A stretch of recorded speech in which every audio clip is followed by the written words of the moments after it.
بسم اللہ الرحمن الرحیم۔ السلام علیکم ورحمۃ اللہ وبرکاتہ۔ اللہ دولت کن لوگوں کو دیتا ہے؟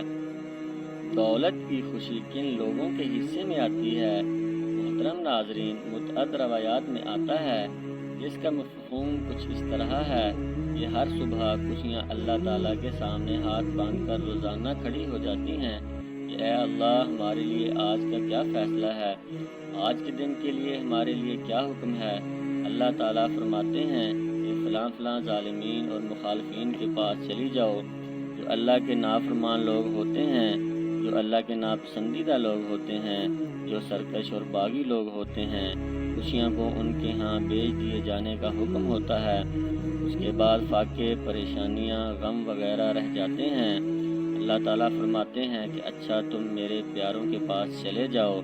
جو لوگ اللہ کے پیارے ہوتے ہیں، جو بولے بالے اور معصوم ہوتے ہیں، جو اللہ کے پسندیدہ ہوتے ہیں، فاقے، پریشانیاں اور غموں کو ایسے مفلس لوگوں کی طرف بھیج دیا جاتا ہے، اور یہ احکام ہر دن ہر صبح کے آغاز پر ہوتا ہے۔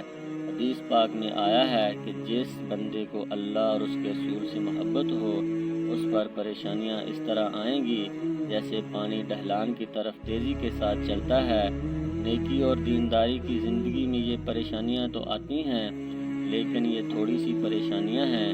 حضرت معاویہ رضی اللہ تعالیٰ عنہ کی مرویات سے ہے کہ اللہ تعالیٰ جل شانہ جس کی بہتری کا ارادہ کرتا ہے، اس کو دین میں سمجھ عطا کر دیتا ہے، اس کو دین میں فقاہت نصیب کر دیتا ہے۔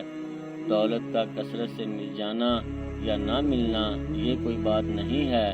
دولت اللہ انہیں بھی دیتا ہے جن پر راضی ہوتا ہے، اور انہیں بھی دیتا ہے جن پر ناراض ہوتا ہے۔ قارون کو دولت دی، فرعون کو دولت دی، بادشاہت بھی دی، امان ہے، شداد ہے، شدید ہے، کتنے دولت مند اور تخت و تاج کے مالک گزرے، اللہ ان پہ راضی نہیں تھا، لیکن ان کو بھی دولت دی۔ جن پر راضی تھا، حضرت عثمان غنی رضی اللہ تعالیٰ عنہ کو دولت عطا کی۔ حضرت عبد الرحمن بن عوف رضی اللہ تعالیٰ عنہ کو، صحابہ میں سب سے زیادہ دولت مند حضرت عبد الرحمن بن عوف تھے، ان کو بھی دولت عطا کی۔ اور بھی لوگوں کو حضرت سلیمان کو پیغمبری بھی دی، دولت بھی دی، بادشاہت بھی دی۔ تو دولت اسے بھی دیتا ہے جس پر راضی ہوتا ہے، اور دولت اسے بھی دیتا ہے جس سے راضی نہیں بھی ہوتا۔ لیکن فقاہت فی الدین سمجھ صرف اسے دیتا ہے جس پر راضی ہوتا ہے۔ تو جس کو دین کا فہم دے دیا گیا، دین کی سمجھ دے دی گئی، اللہ تعالیٰ اس پر راضی ہے۔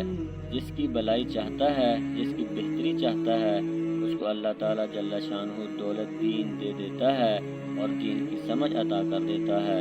حضور علیہ السلام کا ایک اور فرمان سن لیجئے، جو ایسے راستے پہ چلا جس میں وہ علم کی تلاش کرتا تھا۔ جو علم طلب کرنے کے لیے کسی راہ کا مسافر ہوا، وہ جنت کے راستے پہ چلا۔ جتنے قدم اٹھاتا ہے وہ جنت کی طرف قریب ہوتا چلا جاتا ہے۔ تو راہ علم کے سفر میں اللہ نے اتنی برکتیں رکھی ہیں۔ حضرت سلیمان علیہ السلام کو اللہ نے اختیار دیا، یا دولت لے لو، یا بادشاہت لے لو، یا پھر علم لے لو۔ ان تین چیزوں میں اللہ نے ان کو ایک چیز اختیار کرنے کا اختیار دیا، یا دولت لے لو، یا بادشاہت لے لو، یا علم لے لو۔ انہوں نے کہا مالک مجھے علم دے دے۔ کہا اچھا، تو نے علم کو اختیار کیا، دولت اور بادشاہت اس کے صدقے میں دے دی گئی۔ سبحان اللہ۔ ایک زمانے میں ایک ملک نے دوسرے ملک پر قبضہ کر لیا، تو جو بادشاہ وقت تھا اس کو گرفتار کر لیا گیا۔ تو جب گرفتار کر کے دربار میں لایا گیا تو وہ جو دوسرے ملک کا محکوم بادشاہ تھا وہ سامنے کھڑا تھا۔ اس نے اس کو کہا کہ میں بھی چونکہ بادشاہ ہوں اور تم بھی اس سلطنت کے شہنشاہ رہے ہو، میں تمہیں قتل نہیں کرتا، تمہیں معاف کرتا ہوں، اور اب اس ملک میں تمہیں کوئی عہدہ دینا چاہتا ہوں۔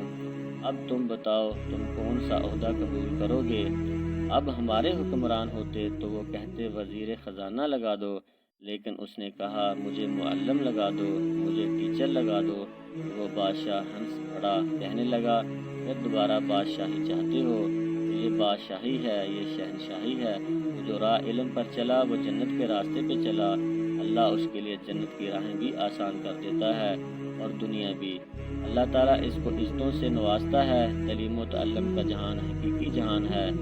باقاعدہ 8 سال کا کورس کرے یہ تو ہر شخص کے لیے ممکن نہیں ہے، لیکن سب کے اوپر لازم ہے کہ وہ ضروریات دین سیکھے، ان میں نماز، روزہ، حج، زکوٰۃ۔ اگر کاروبار کرتا ہے تو کاروبار کے مسائل، اسی طرح جو ہے وہ کفر، اسلام، بنیادی عقائد یا وہ چیزیں ہیں جو ہر ایک شخص کے اوپر جو ہے وہ سیکھنی واجب ہیں اور ضروری ہیں، تو ان کو سیکھنے کے لیے علمی حلقوں میں جانا، بیٹھنا، علماء کی صحبت میں بیٹھنا، یہ اپنے اوپر لازمی کر لیں۔ حضرت عبداللہ بن سلام رضی اللہ تعالی عنہ فرماتے ہیں کہ قیامت کا دن ہوگا، حساب کتاب ابھی قائم نہیں ہوا ہوگا، ایک منادی اعلان کرے گا کہ جن لوگوں کا اللہ تعالیٰ پر حق ہے وہ اپنا حق لے لیں، اور مخلوق حیران ہوگی کہ اللہ تعالیٰ پر کسی کا حق کیسے ہو سکتا ہے۔ وہ حیران ہو کر پوچھیں گے کہ اللہ تعالیٰ پر کس کا حق ہے، تو فرشتہ جواب دے گا، اس بندے کو دنیا میں کوئی غم پہنچا، اس کی وجہ سے اس کی آنکھیں پر نم ہو گئیں، اب اس بندے کا اللہ پر حق ہے کہ ان پر نم آنکھوں کا بدلہ اپنے پروردگار سے لے لے۔ چنانچہ لوگ کھڑے ہو جائیں گے کہ مجھے بھی غم ملا تھا، مجھے بھی پریشانی ملی تھی، مجھ پر بھی مصیبتیں اور پریشانیاں آئی تھیں، میں بھی رویا تھا۔ یوں اس کو اللہ رب العزت اپنی شان کے مطابق اجر دیں گے، جو ان کے گناہوں کی بخشش کے لیے کافی ہو جائے گا۔ اللہ تعالیٰ کا ارشاد ہے، زمین میں جو کوئی بھی مصیبت ہے، خاص طور پر تمہاری جانوں کے سلسلے میں، اسے ہم نے پیدا کرنے سے پہلے ہی ایک خاص کتاب میں لکھ چھوڑا تھا۔ یقیناً یہ کام اللہ تعالیٰ کے لیے نہایت آسان ہے، لہٰذا ہر آزمائش، مصیبت اور پریشانی کو اللہ کا فیصلہ مانتے ہوئے قبول کرنا چاہیے، اور ناراضی و ناشکری کے کلمات زبان سے ادا نہیں کرنے چاہیے۔ آزمائشوں، امراض اور مصائب و آلام میں مومنین کے لیے بہت سے فوائد و ثمرات بھی پنہاں ہوتے ہیں۔ بندہ مومن کے ایمان کا یہ لازمی جزو ہے کہ وہ اس بات پر یقین کامل رکھے کہ وہ ہر چیز جو اللہ تعالیٰ نے اس کے لیے منتخب کی ہے، وہ خوشی ہو یا غم، بلائی ہو یا برائی، تنگ دستی ہو یا فراخی، خوشحالی ہو یا تنگحالی، سب اس کے فائدے کے لیے ہیں۔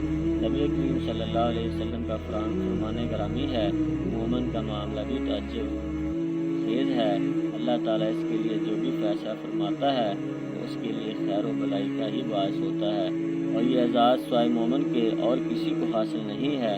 اللہ تعالیٰ فرماتا ہے، ممکن ہے کہ تم کسی چیز کو ناپسند کرو اور تحقیقت وہ تمہارے لیے بہتر ہو، یہ بھی ممکن ہے کہ تم کسی چیز کو پسند کرو حالانکہ وہ تمہارے لیے بری ہو، حقیقی علم اللہ تعالیٰ ہی کو ہے، تم محض بے خبر ہو۔ ہر انسان میں مصائب و مشکلات کو جھیلنے کی استطاعت موجود ہے، لہٰذا کسی بھی مرض، دکھ، تکلیف، پریشانی یا مصیبت میں بے صبری کا مظاہرہ کرنا اور رونا دھونا قطعاً حرام ہے۔ البتہ فطری محبت کی بنا پر جو غم کا اظہار ہوتا ہے وہ ممنوع ہوتا ہے، اور نہ ہی اللہ تعالیٰ ایسے امور پر مواخذہ فرماتا ہے جو انسان کے اختیار اور بس میں نہ ہوں۔ اللہ تعالیٰ ہمیں ان باتوں پر عمل کرنے کی توفیق عطا فرمائے، آمین۔